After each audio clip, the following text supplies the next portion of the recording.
लड़ाई करते तो परिणाम भी आएगा, आप जानते हो। क्योंकि जो मेरी बात नहीं मानता मैं उसका पक्का इलाज कर देता हूँ, सरकार का वो ऑपरेशन कर दूंगा कि मेरी बात नहीं माने। याद है मुझे अच्छी तरह, याद है मुझे। कमेटी नहीं बनी अभी तक, बन गई कमेटी, हो गई मेरी बात, कमेटी बन गई, कमेटी की मीटिंग भी कर लेना तुम लोग, रिपोर्ट भी चली जाएगी, चुनाव की घोषणा भी सरकार से कराऊंगा। मैं तो प्रयास करूंगा। मैं अकेला हूं, अब अकेला हूं, तुम्हें मजबूत कर रहा हूं, ये सही है, तुम्हें मजबूत कर रहा हूं, समझते हो। लेकिन मैं पास रहा हूं जब तो तुम नहीं लड़ते, थोड़ा सा आगे पीछे हुआ, मेरा भाषण पहले नहीं कराया, मेरा नाम नहीं लिया, हनुमान जी ने उसको गाड़ी में बिठा लिया। अरे गाड़ी में बिठा कहाँ ले जा रहा हूँ, अभी मैं कौन सा सत्ता के अंदर हूँ। जब सत्ता मिल जाए तो सारा आनंद ले लेना, नहीं तो गाड़ी में कोई बैठ करो, क्या फर्क पड़ता, बैठ जाओ, गाड़ी पड़ी ना ले आ जाओ उसका। ये बात अपने को सीखनी। मुझे पूछ के कार्यक्रम नहीं दिया, मेरे बुलाने से नहीं आए, उसने करा दिया, छोड़ो। एक बार तुम करा लो, तुम फिर करा लेना, फिर आ जाएंगे, फिर चले जाएंगे। अपना जो भी व्यक्ति अच्छा काम करे उसकी मदद करो। सोच में बदलाव हुआ। मैं मेरे इलाके की बताता हूँ, हमारा इलाका विकास में पीछे क्यों रहा। इलाका इसलिए पीछे रहा, लोग हमेशा कहते थे साहब ये काम नहीं करना है, वो नहीं कहते, और अब लोग कहने लगे साहब इनके भी कर दो और मेरे कर दो, दो काम कर दो। तो सोच तो बदली लोगों की। पहले कहते थे ये काम नहीं होना चाहिए इसका, हम आपको वोट नहीं देंगे, तो वोट के चक्कर में ठीक है भाई, अब क्या यार इसका भी होने दो और अपना भी कर लो। तो कहने लगे कि साहब इसका काम करा दो और मेरा भी करा दो, इसके सड़क बना दो, मेरी जाने में सड़क बना दो, इसके ट्यूबवेल करवा लो, मेरे भी ट्यूबवेल करा लो। तो ये भावना अपन रखेंगे ना, तब जाके हाँ ऊर्जा हमारे अंदर है। क्रांति के अग्रदूत हैं हम लोग, इतिहास में सही लिखा नहीं गया। इस राजस्थान की हिस्ट्री छोड़ो, देश की हिस्ट्री के अंदर भी जो लड़ाई हम लोगों ने लड़ी, भरतपुर के महाराजा सूरजमल ने लड़ी, उनके वंशजों ने लड़ी, गोकुला जाट का बलिदान, उत्तर प्रदेश पंजाब से लेकर जो हमारे घराने लड़े, इतिहास नहीं लिखा गया। लिखने वाले कौन थे, किसने लिखा, क्या पता। सत्ता में ले आओ आप लोग, लिख देंगे, वापिस चेंज हो जाएगा इतिहास। चेंज करना खुद गए तो 4 जनों को बिठाया, वापिस लिखा, कौन करता है। समझो इन बातों को, इसके लिए सरकार चाहिए। देखिए आपने सबको परखा है भाइयों, या तो कोई उम्र हमारी 1000 साल हो कि एक गांव गांव जाके ढानी ढानी जाके समझाएं लोगों को, उम्र भी साथ साथ बढ़ रही है। ये तो अच्छा रहा कोरोना के अंदर कई लोग छोड़ के चले गए थे, अपना को चले गए ना, कितने लोग हमें छोड़ के चले गए, वो दुर्दशा वो हमने देखी लोगों की। सेकंड लेयर के अंदर किस तरह जवान चले गए, एडमिट हॉस्पिटल में एडमिट कराने के कितनी सिफारिश आती थी लोगों, साहब ऑक्सीजन का सिलेंडर दिला दो, रेमडेसिविर दिला दो, आईसीयू में एडमिट करा दो। वो दिन भी हमने देखे। कौन जिम्मेदार था उनके लिए, दिल्ली थी। इंटरनेशनल फ्लाइट अगर उसी दिन बंद हो जाती, जिस दिन कोविड का पहला मरीज आया था केरला के अंदर, नहीं किया, लोकसभा चलाई 2 महीने तक, और कहा कि हम रिकॉर्ड बना रहे हैं। मोदी कह रहा था देखो हिंदुस्तान में कोविड नहीं आएगा, तो उसके कहने से हो गया क्या, 50 लाख लोग मर गए देश के। क्या कर लिया मोदी जी का, आपने बताओ मुझे। तो फिर तैयारी करा। लोगों की आदत है, गुलामी करने की आदत है। जिनको जहां करना है कि जो कमल का फूल दिखता है वहां जाके वोट दे देगा, और किसी को हाथ का चिन्ह दिखता है वहां जाके वोट डाल देगा। वो कितना ही समझा दो, टोल पे टोल देंगे, बिजली की विचार बढ़ जाएगी, फसल खराब हो जाएगा, सरकार 1 रुपया नहीं देगी, प्रीमियम भी ले लेगी, थानेदार दादागिरी दिखाएगा, तहसीलदार चोरी करेगा, फिर भी चुनाव के वक्त कहेंगे कि हमारा वोट तो पहले सीखते हैं, बस वोट वहीं डालेंगे, और तकलीफ वही लोग दे रहे। किसकी रही सरकार राजस्थान में? 70 साल कौन था? अपराध में 1 नंबर आ गया, सारे पेपर आउट हो रहे। मुझे धन्यवाद दो कि मैं लड़ता रहा हूं, कम से कम एक व्यक्ति लड़ा, पार्टी बनाई, उस पार्टी को मान्यता दिलाई, और दिल्ली में प्रधानमंत्री के बगल में बैठता हूं, उस पार्टी में बड़े बड़े नेता होंगे राजस्थान के अंदर, बड़े बड़े घराने में होंगे, बड़े बड़े व्यापारी हो गए नेता। सीकर में भी हुए थे, नागौर जोधपुर में हुए, दादाजी परदादाजी कई थे। कर लिया क्या उन्होंने, कई राज बना ली क्या पार्टी खुद की? हाँ, पार्टी ज्वाइन की, एक पार्टी बदली, दूसरी बदली, तीसरी ड्रेस बदलते हैं, तीसरी बदली, 5वीं बदली, कोई सीएम बना उसके हाथ जोड़ के खड़े हो गए, दूसरा बना उसके साथ में आप बन जाओ मुख्यमंत्री साहब, हमें आप मंत्री बना दो। यही काम किया हमारे लोगों ने, इसलिए हम कमजोर पड़ गए भाइयों। इसलिए मैं हर जो नेता होते हैं उनके साथ करीब करीब जाता नहीं हूँ दूसरे मंचों पे, क्योंकि मैं कुछ कह देता हूँ और मैं नहीं चाहता कि मैं जाऊं और मैं सच्ची बात कहूं और कोई व्यवधान हो और किसी के पेट में दर्द हो। मैं अकेला ही जाता हूँ, समझ गया ना। अभी देखो लेट आया होता है, कोई है नहीं, दिक्कत नहीं है रात को, इस टाइम रात ही कर करीब करीब मैं कर लेता हूँ। हमारे लोग इस बात को भी नहीं मानते। पिछला जो चुनाव था उसमें मैंने राजस्थान के अंदर मेरी पार्टी के 9 लाख वोट आए। अगर मैं 200 जगह चुनाव लड़ा था तो वोट 20 लाख आते। कितने आते? 20 लाख, और अखबार में ये छपती कि आरएलपी ने 20 लाख वोट लिए, तो मेरा कद बढ़ता। लेकिन मैंने चिंता की मेरे समाज की, किसानों की, कि मेरे चुनाव लड़ने से कई जगहों पर मैं जीत नहीं पा रहा, इसलिए मैं हराने के लिए क्यों खड़ा हूं किसी को, क्या हो जाएगा वोट है। ऐसे दूसरे लोग नहीं सोचते, दूसरे लोग सोचते हैं वोट बैंक कैसे बढ़े, कागज पेन लेके आ जाएंगे, हमारी पार्टी ने इतने मत प्राप्त किए, कहां से प्राप्त किया, नुकसान कर दिया तुम लोगों ने। लेकिन हनुमान बेनीवाल पिछले जो 5 साल पहले का इलेक्शन था उसमें आप सबका ध्यान रखा, जहां खड़ा हूं यहां भी ध्यान रखा था रामगढ़ के अंदर। अगर एक रैली कर जाता तो कांग्रेस हार जाती है, हारती नहीं हारती। आप एक एक कॉन्स्टिट्यूंसी वाइज आ जाओ, लक्ष्मणगढ़ भी देख लो, आप और देख लो, मैं 40 सब गिना दूंगा, छोड़ो आप सोचो कितनी क्यों गिना रहे। बाड़मेर से लेके भरतपुर तक प्रयास किया, कोशिश की कि मैं अगर नहीं जीत रहा हूं, मेरी पार्टी नहीं है, मेरे अंदर संघर्ष करने की क्षमता है, मैं वो नेता नहीं हूं कि मुझे हाथों हाथ मंत्री पद चाहिए और हाथों हाथ ये चाहिए, हाथों हाथ बड़ी गाड़ी चाहिए, ये करके मुझे वहां चंद्रमा का हाथ लगाना। लड़ाई लड़नी मुझे, सत्ता या तो पूरी मिले और या नहीं मिले, आधी अधूरी जगह मैं नहीं रह सकता। मैं जो जिसको लेके मैं आपको चल रहा हूं, जो आपका विश्वास मैंने अर्जित किया, जो आपका प्यार मुझे मिला, मैं विश्वास दिलाता हूं आने वाला समय आपका ये तय है। थोड़ी आप हिम्मत रखें, ठीक होगा सर आने वाला मामला। देखिए दोनों बड़ी पार्टियां राजस्थान के अंदर, मीडिया भी धीरे धीरे इस बात को मान रहा है कि तीसरा मोर्चा राजस्थान के अंदर।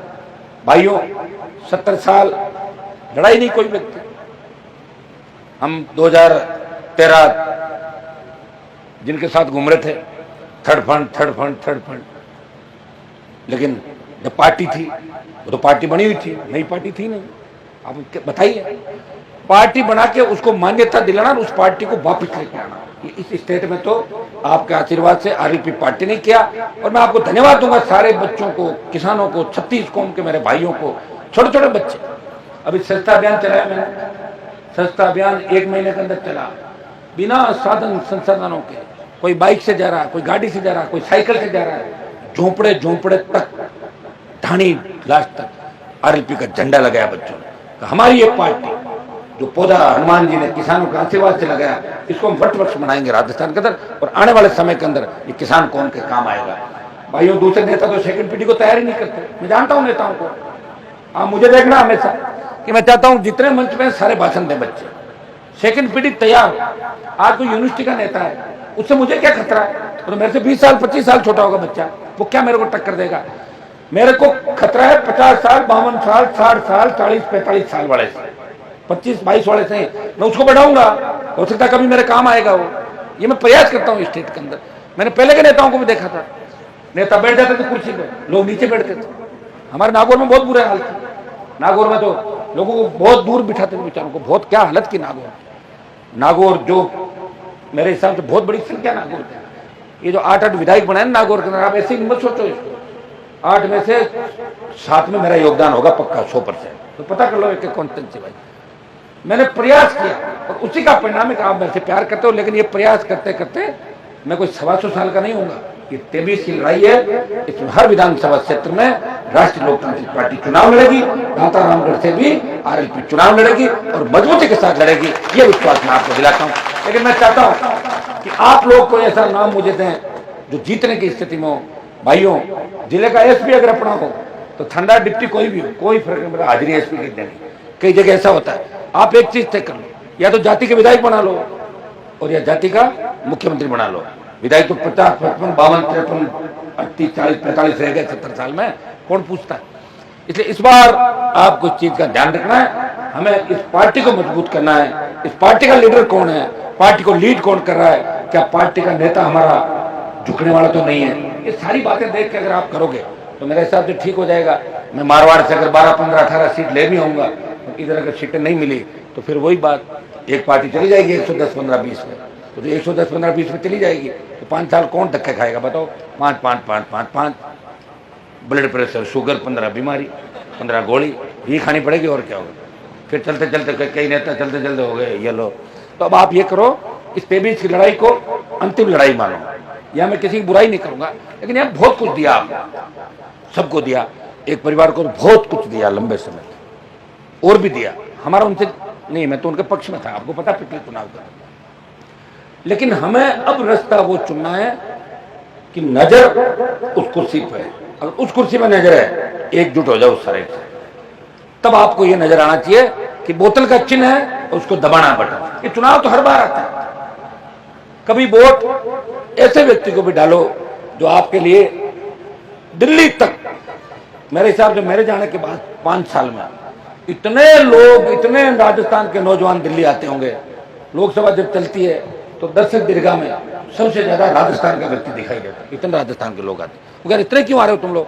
क्या साहब, एक तो लोकसभा अध्यक्ष भी राजस्थान से, और दूसरा हम आपको सुनते हैं, हनुमान जी हमारे लिए बोलते हैं। और सही बात है, मेरी अलग पार्टी है तो मुझे रोज ही बोलना पड़ता है, नंबर आ जाता है, बोलता हूँ, मेरी आदत है, प्रयास करता हूँ, कोशिश करता हूँ और सबकी बात उठाता हूँ, हर वर्ग की बात उठाता हूँ।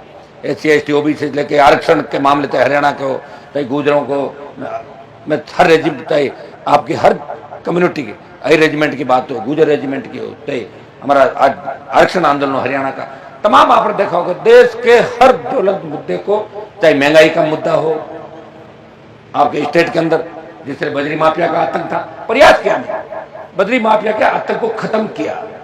लेकिन हुआ क्या, हमारे नागौर में बजरी माफिया का आतंक खत्म किया, हमारे बच्चे आपस में लेके गाड़ियां एक दूसरे पर चढ़ाने लग गए। अरे कहां जा रहे हो तुम लोग? एक माफिया को भगाया और आपस में लड़के मरने लगे, 302 के मुकदमे, 307 के मुकदमे। हमें समझदारी से काम लेना है, समझदारी से काम लोगे आगे बढ़ जाओगे।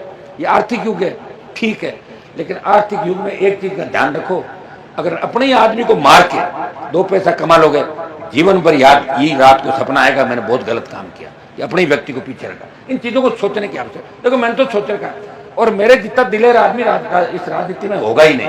मैं तो परवाही नहीं करता इन पदों की। कोई कहते साहब ले छोड़ ले जाए, अभी ले जाए इसको, 1 मिनट भगा, मेरा नहीं चाहिए पद। मुझे चाहिए आपका सम्मान। जब मेरे लोगों को के बारे में कोई कहता है कि इन्होंने क्या कर लिया, तब मुझे वो गाली लगती है। दूसरे को जो समाज को कोई गाली देता है, किसान कौम के बारे में कोई कहता है, तो पीड़ा मुझे होती है। इसलिए हनुमान बेनीवाल 25 साल से राजस्थान की सड़कों में घूम रहा है। सत्ता मेरे आगे पीछे घूम रही है और मैं सत्ता के आगे भाग रहा हूं। सत्ता मुझे पकड़ना चाहती, पकड़ के बिठाना चाहती। कौन दिल्ली की मिनिस्ट्रियां छोड़ता है? मैंने देखा आपके यहाँ के नेताओं बड़ी बड़ी डींग हाँकते थे, कभी बीजेपी, कभी कांग्रेस, फिर बीजेपी, फिर कांग्रेस, फिर बीजेपी। अरे 7 फेरे खाते हैं। मैं तो 9 10 बार लोगों ने पार्टियां चेंज कर ली। शर्म नहीं आती उन लोगों को। बातें पैसे कमा लिए, नहीं जाते कार्यक्रम में 1 लाख मेरे भी लिख देना कर, तो सोचे 1 लाख रुपए देने से हमारे पाप धुल जाएंगे। 1 लाख, 2 लाख, 5 लाख, इसको सोचो कि वो 5 लाख जो दे रहा है उतने कितने 1000 करोड़ रुपए कमाए होंगे। कमाए कि नहीं कमाए? कहां से 5 लाख दे देगा बताओ? ये तो बिना कमाए अगर कोई घोषणा करके जाता ना, तो मेरे जैसे आदमी होगा एक आध। आप रोज देखते हो 4 आदमी कहते हैं हनुमान जी आपकी तरफ से लिख दो, लिख दो। लेकिन मैं कहता हूँ 5-7 दिन का टाइम देना, ये नहीं कि सुबह ही देने पड़ जाए। दिक्कत रहती है ना, वापिस पैसा देना पड़ता है। एक व्यक्ति है जो हर जगह आपकी बात को मानता है। 5 आदमी ये कहते कि ये काम करना है, ठीक है करूंगा साहब। 7 आदमी कहते हैं नहीं करना है, ठीक है साहब देख लो, आपस में बैठ के बात करो, मेरे को क्यों फंसा रहे हो? तो प्रयास करता हूँ मेरी वजह से कोई झगड़ा नहीं हो आपस में। हाँ कई बार हैंग हो जाता हूँ, सुना देता हूँ, क्या फर्क पड़ता है? अगर मेरे से छोटे हैं वो सुन लेते हैं, अपने बड़े भाइयों को भी सुनते होंगे। मैं तो दिन भर तुम्हारी सुनता हूँ। 8 बजे बाद तो जो टेलीफोन आता है आधे ज्यादा मेरे को सुनने वाले आते हैं। कहाँ है तू फलाना, ये कौन बोल रहा, बंद कर लेता। सुबह कह रहा भाई साहब सॉरी रात को ज्यादा हो गई थी। तो क्या करूं बताओ मुझे? मैं कितनी सुनता हूं तुम लोगों को। मेरे पास 2 नंबर नहीं, 1 नंबर तो हर कोई नंबर दबाता है, हर कोई चलता ही रहता है नंबर नंबर। तो मैं ये भी सिस्टम सुधारने का प्रयास कर रहा हूं, कुछ सिस्टम सुधर जाए। जरूरी लोगों के जो सेव नंबर है उठाता भी हूँ, प्रयास करता भी हूँ। भगवान की कृपा से बहुत ज्यादा जरूरी होता है, मैसेज मिल जाता है। रात को 2 बजे तक 2:30 बजे तो प्रयास करता हूँ। ये ईश्वर की कृपा है कि हम चलते रहते हैं। अच्छा आप ये बताओ, आपने मुझे खाना खाते हुए कितनी बार देखा? देखते हो क्या खाना खाते हो? चाय पीते हो?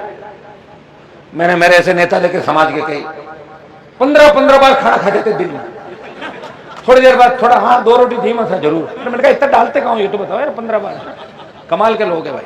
खाते हैं, करते हैं, उनको काम किया, बैठे राम राम सा हो जो जिम लो हो जिम सा। आप जिमना ही है, जिमना है, अपना टाइम पास करना है। टिकट मिले तो लड़ना है, नहीं तो जय दूसरे ही बोलनी है।